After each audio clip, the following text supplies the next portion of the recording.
Well, hey there, everybody. This is Kendra Childs Jones, President and CEO of the Busy Women Corporation, where our mission is to equip busy women to follow Jesus Christ. And today I want to talk to you about how God showed his redeeming love to me through these orchids that I had bought. So as all of this started back in May of 2021, when we were going through this Bible study called Flourish by Julie Mullins. And this was such a good Bible study. She used different, flowers and gardens and all of that, I guess, symbolism to show how God redeems us, how he loves us, how he cares for us, and also how we can affect the world, how we show up in the world, how we shouldn't show up in the world, different things like that. It was just a very impactful study. But in week one, she talked about the orchid, and she was sharing about how difficult it can be to care for an orchid because they have so many specific needs in order for them to have optimal growth. And so some of the things that she mentioned was they have to have different temperature variations during the day. It needs to be, I think, warm in the day and cooler at night. They need to be in certain windows throughout the day, certain levels of sunlight. They can only be watered so much, not too much, not too little. In terms of watering, they actually prefer an ice cube in the bottom of their pot, basically so they can get the water over time as they need it. Or if you don't do an ice cube, just spritz them every once in a while with water. But basically, she was saying that orchids are temperamental. They're very beautiful, but they require a lot of attention and a lot of specific attention. So her point was, don't be an orchid. Because at times we can all be temperamental and demanding. We need certain things so that we can grow properly, right? And in that season, I was in a place where I was not feeling my best emotionally, not feeling my best mentally. And I heard that and I thought, oh my gosh, I'm being an orchid. I am so demanding. I'm temperamental. I need things a certain way. I love structure. Like I function best when there's structure. If I'm putting the structure together or if there's already a defined structure that I can follow, I'm golden. Talk to me in bullet points. If there's long sentences, I get lost in all the details. So just give me the basics. I need to eat at noon. I mean, that's just bottom line. 12 o'clock noon, my stomach is calling for me to put something in it. So I had specific needs, and I found myself getting frustrated a lot because life doesn't follow the plan that we make for it, right? So hearing that and knowing that I like to make concepts tangible for myself so that I can remember them, I went out and I bought me the orchid that was in this vase. And so I sat it on my desk at work. And every time I started feeling those pings of frustration when maybe it's 12:05 and I haven't eaten yet, or there is a meeting that was called that I wasn't prepared for, or there's a conversation that is not being bullet pointed, I would just look at my plant and remind myself, Kendra, don't be an orchid. Calm yourself down. Be present, be in the moment, go with the flow. It will be okay.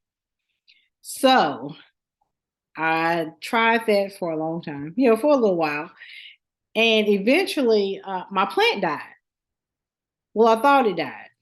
All of the leaves had fallen off and all the branches were bare.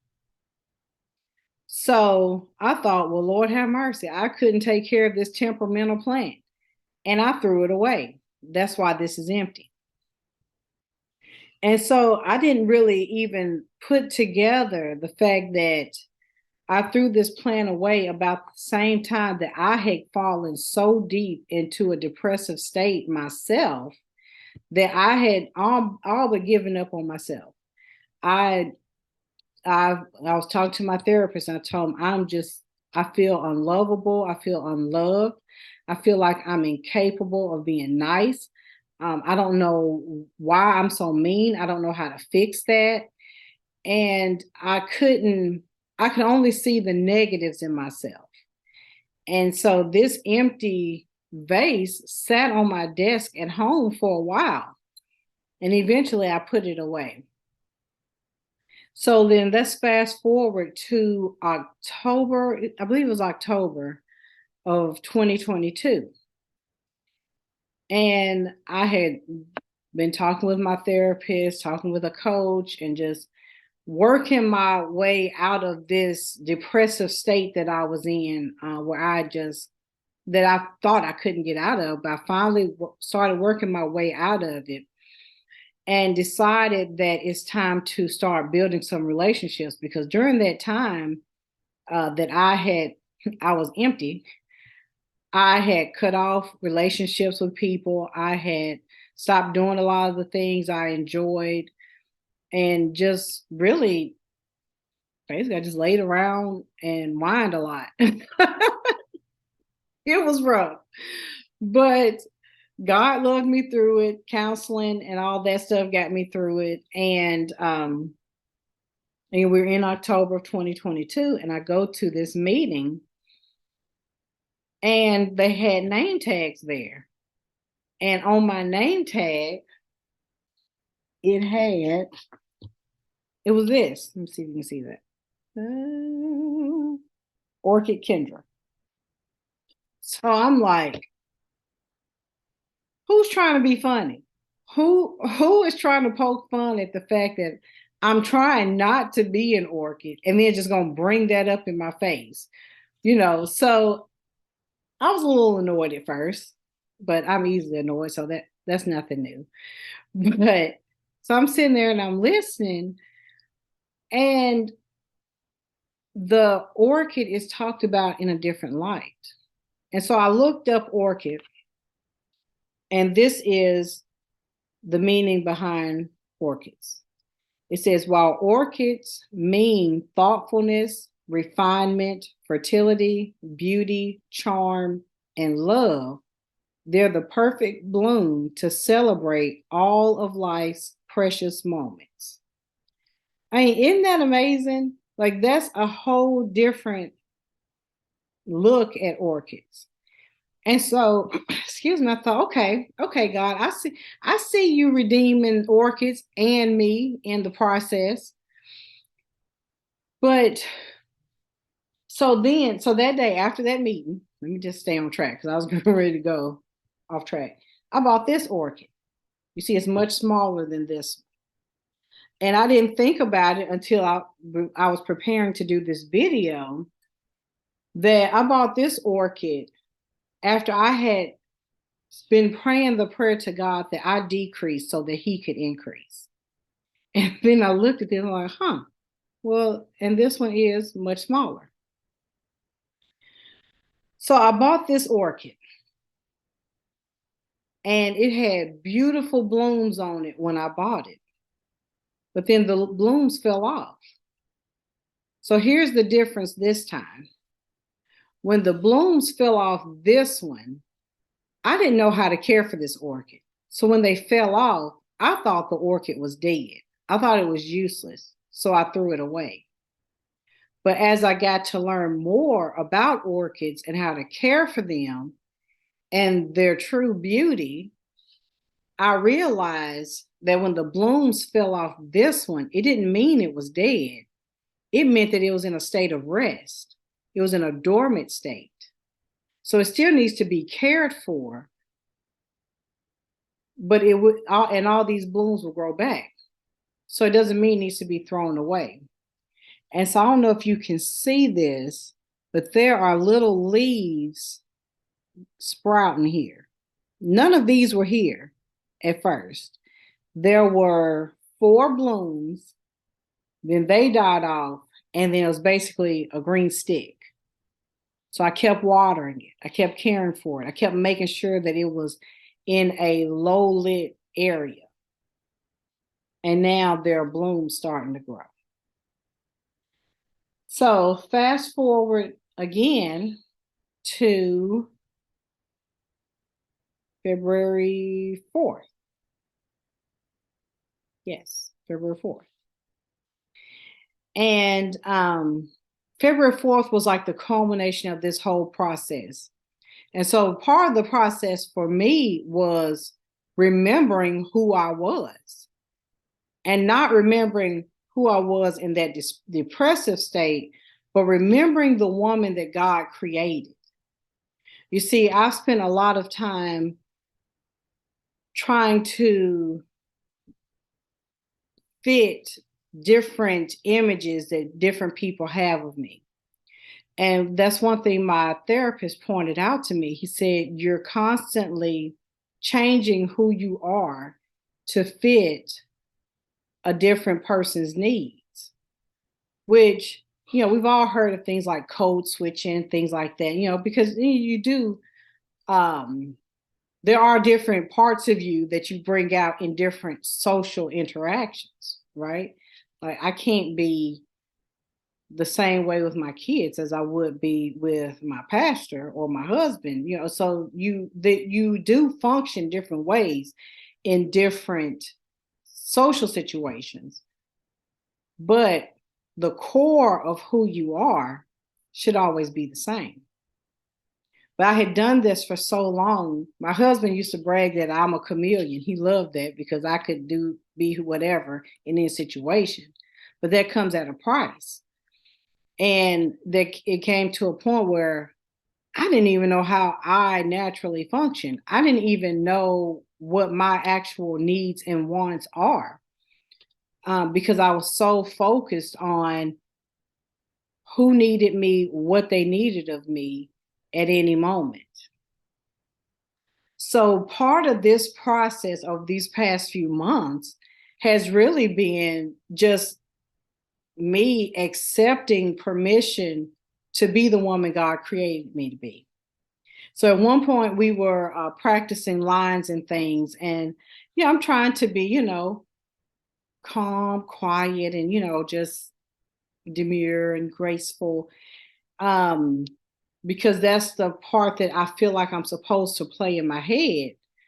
But it's like, no, bring your personality. I'm like, you talking about you want my tone? You want my attitude? You want the way I talk with my hands? You want that? And they were like, yeah. Huh. Well, all right then. And so, but it took time for me to even be comfortable being who I am and talking the way I talk in a social situation or around people that I don't know.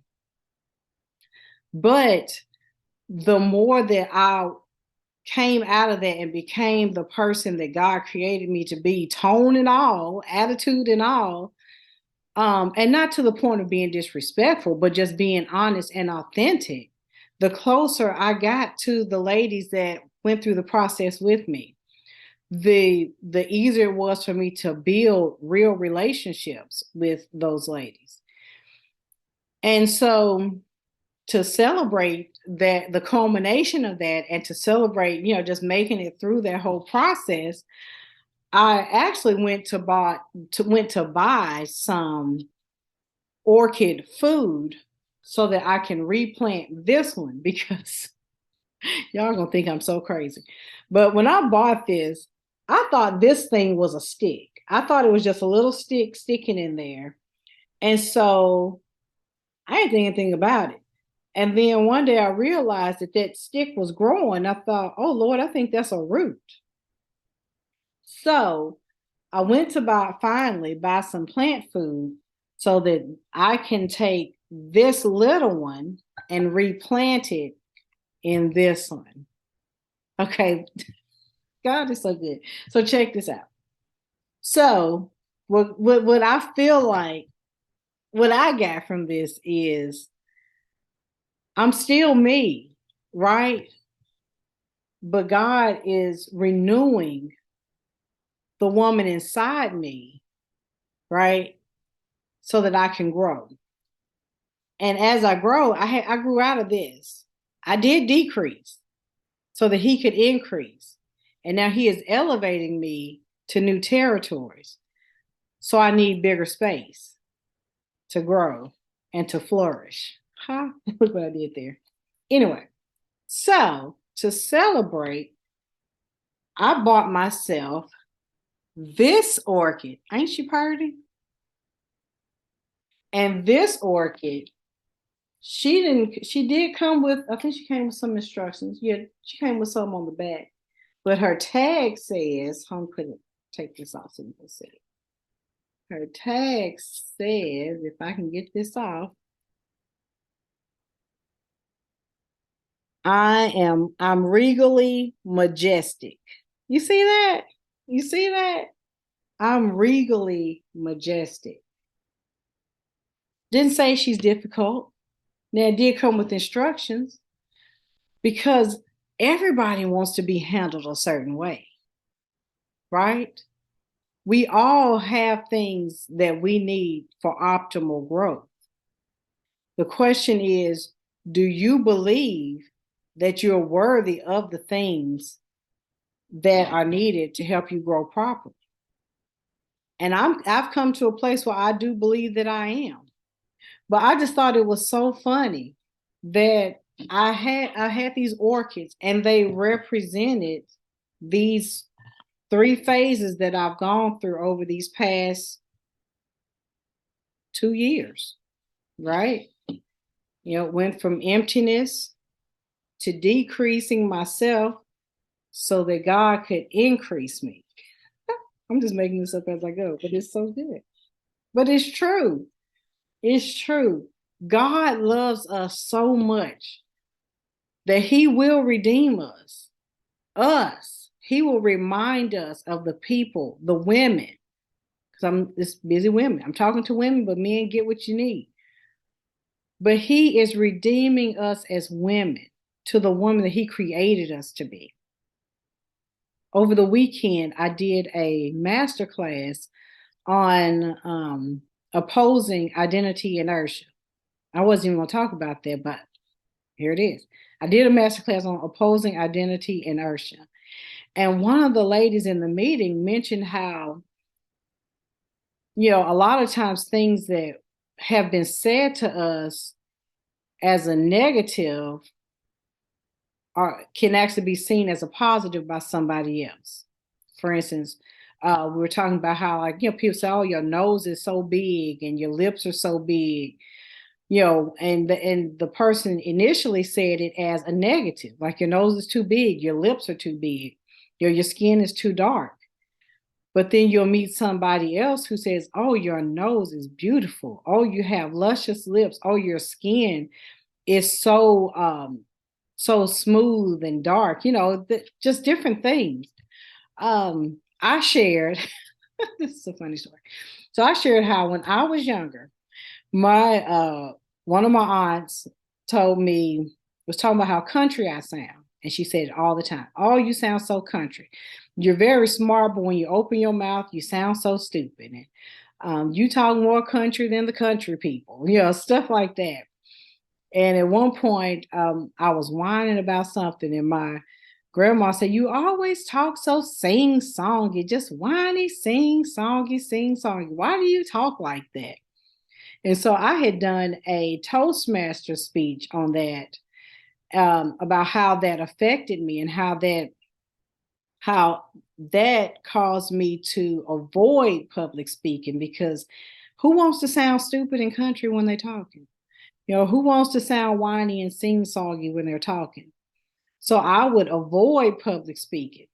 And there was nothing up to that point to oppose that label that was put on me, country and whiny. There was nothing, I hadn't accepted anything that opposed that thought. So I lived in that. But it wasn't until that Toastmasters meeting when the judges were writing out their comments, and one person wrote, I love your accent. It's beautiful to me. And another person wrote, I love the melody of your voice. So it's the same thing that said, I talk the same way I talked when I was little. Even my mom she taught linguistics for a little while, and she tried to help me enunciate my words better and, uh, speak better. But this is just how I talk, and there's nothing I can do about it. But I see the way I talk now differently because there was something to oppose that negative thought and help me see it in a different way. So I don't know, I'm just rambling, but I am just in awe of God in this season. I mean, I'm always in awe of Him, but just the way that He is showing me that who I am, the woman that He created, is beautiful. She's useful. She's loved. She's lovable. She is not mean. She can be, but mean is not the core of who I am. And that it's okay to say no. It's okay to set boundaries. Just because um, I say no doesn't mean I don't like you. Just because I set a boundary doesn't mean I don't want to be around you. It means that I'm taking care of myself so that I can have that optimal growth. And it's important for all of us to do that. God created us all with certain needs, with certain gifts, certain talents, but all that needs to be nurtured and cared for. We all need rest, right? So we have those seasons where things look a little dormant and dead. Don't throw yourself away. Don't feel like you're useless. Ask God to walk with you in that season and thank Him for the growth that's coming. Because see, there's going to be some blooms on this flower at some point, and I'm so excited. I'm not giving up on this one. This one is going to grow. She's expanding into new territories. But anyway, that's enough of me rambling. But I hope you got the point that God loves us and He will redeem us, but we have to lean on Him. We have to keep our focus on Him. And that's all I have for today. Yeah, I think that's it. All right, y'all. Till next time. Stay busy.